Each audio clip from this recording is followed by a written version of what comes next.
My father didn't talk much about what he did before retiring to a quiet farm in the outskirts of Redwood Hills. We just knew to never sneak up behind him, never underestimate him, and never assume the man couldn't break down a grown oak tree with nothing but an axe and a glare. He liked peace. He valued privacy. So when the local HOA from the nearby suburban development started pushing their weight around, he did what any man trained in off-the-books military operations might do. He watched, he listened, and when they came for him, he was more than ready. It started when the new Creekside Villas development pushed the county to rezone land for future expansion. That meant their HOA, a group of retired lawyers, accountants, and one overly ambitious dental hygienist named Susan Parrish, started acting like they owned everything within sight of their cul-de-sac. Even though Dad's land had been in our family for 3 generations, long before there was ever a neighborhood nearby, he got a letter taped to his mailbox. Your fencing, storage shed, and water barrels do not meet HOA standards. Failure to comply will result in corrective action. Dad raised an eyebrow when he read it. Then he folded it in half, used it to start his morning fire, and said nothing. That silence, it only made Susan escalate. The next week, 2 HOA board members and a private enforcement contractor showed up. They didn't knock. They cut the chain on the front gate, drove onto the property, and started taking photos and tagging buildings with neon orange violation stickers. What they didn't know is that Dad saw them coming from a half-mile out.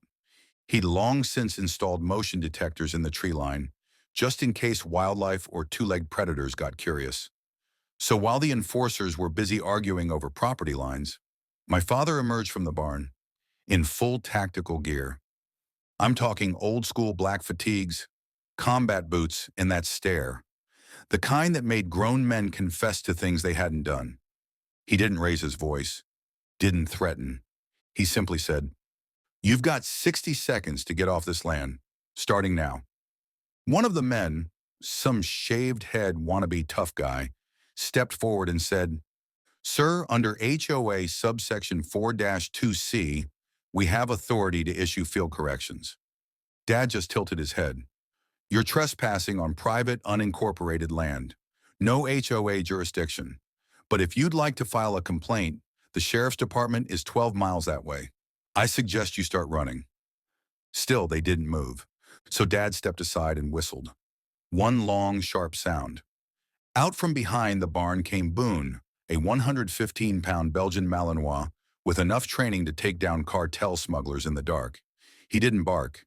He didn't growl. He just stared at them like he was calculating angles of attack. That was enough.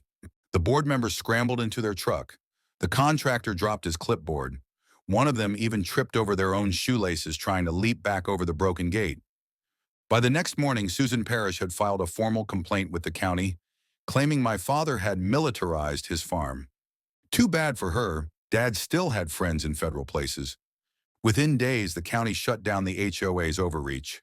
Apparently, someone reminded them that enforcing bylaws off private, non-development land was not only illegal, it opened them up to major liability.